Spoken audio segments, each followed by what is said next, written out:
Hey, I'm Katherine Miller, and I've been a divorce attorney for over 30 years. And for much of that time, I've also been a mediator.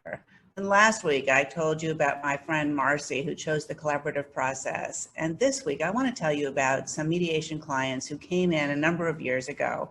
And let's call them Karen and Mark. Of course, that's not their real name because I must protect confidences. But Karen and Mark had been in litigation for 2 years, and they were very frustrated. Their divorce had started out very dramatically when Karen discovered that Mark was having an affair with her best friend. In fact, she caught them in the act in her very own house, and you can imagine how painful and difficult and conflictual that was right at the beginning. So they were off to the races, hired lawyers, and went to court. 2 years later, nothing had happened. And they came to my office together, both really in a place of wanting to move on with their lives. They were ready to let go of the pain, and they were ready to write a new story. And it was really interesting with these people because I started to explain how the communication process works in the litigation system. Now, let me just say, almost all divorces settle in New York before a judge makes a decision after a trial. So it really doesn't matter which process you choose on that statistic, you're overwhelmingly likely to settle your divorce case.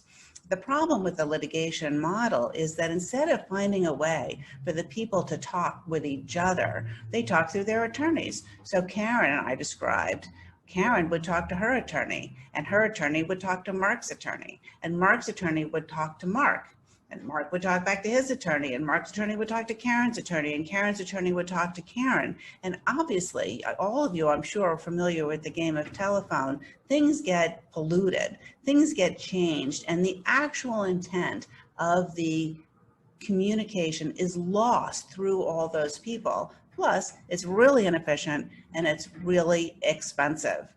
So interestingly, I told this to them and they interrupted me. And they're like, that's exactly what's happening. That's exactly what's happening. And so we talked about some ways that they could talk more efficiently and effectively between themselves. And they left, they were very happy. And I expected to see them the next week, but they didn't call and I didn't hear from them.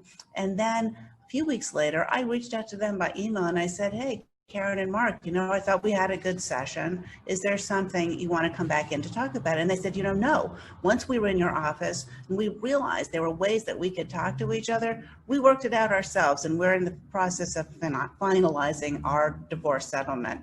So that doesn't happen for everybody, but if you're interested in how mediation could help facilitate, maybe speed things up and smooth things over for you, give me a call. I'd love to talk to you about it. Thanks.